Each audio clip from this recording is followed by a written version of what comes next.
Hello and welcome back to our channel. It's easy. आज का video आधार का new rules पे है। तो new documents will now be required for Aadhaar update in 2026।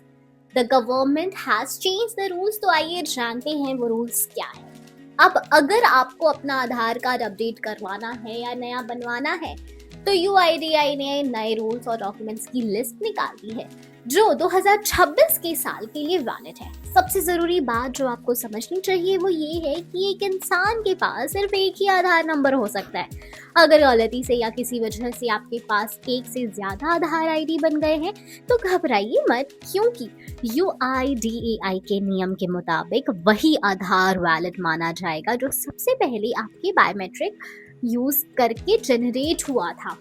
बाकी के सारे नंबर्स अपने आप इनवैलिड हो जाते हैं जब आप आधार के लिए अप्लाई करते हैं या पुराने वाले में बदलाव करवाते हैं। तो आपको अलग अलग तरह के डॉक्यूमेंट्स देने होते हैं, जैसे कि अपनी पहचान साबित करने के लिए आप अपना पैन कार्ड, वोटर आईडी या ड्राइविंग लाइसेंस दिखा सकते हैं। अगर आपको अपना पता या एड्रेस बदलना है तो आपके घर का बिजली या पानी का बिल, बैंक की पासबुक या राशन कार्ड काम आ सकता है। डेट ऑफ बर्थ सही करवाने के लिए बर्थ सर्टिफिकेट या पासपोर्ट सबसे सही रहते हैं और आपका आधार अपडेट हो जाएगा।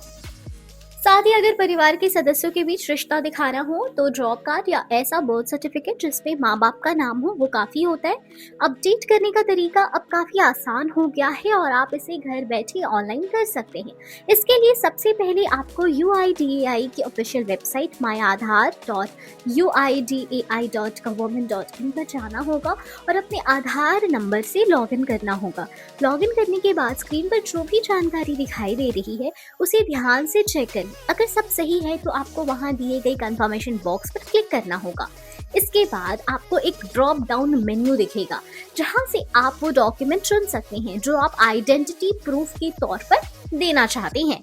ध्यान रखें कि जो भी डॉक्यूमेंट आप अपलोड करेंगे उसका साइज 2 MB से कम होना चाहिए और वो JPEG, PNG या PDF फॉर्मेट में ही हो।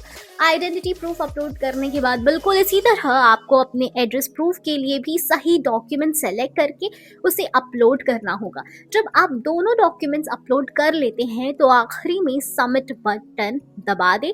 इसके बाद आपकी रिक्वेस्ट प्रोसेस में चली जाएगी और आपका आधार अपडेट हो जाएगा। और ऐसे ही वीडियोस के लिए आप इट्स इजी को सब्सक्राइब करें, बेल आइकन दबा लें और अगर कोई भी कंफ्यूजन है, कोई भी क्वेरी है तो आप कमेंट में पूछ सकते हो। हम आपकी सहायता जरूर करेंगे। फिर मिलते हैं अगले वीडियो में।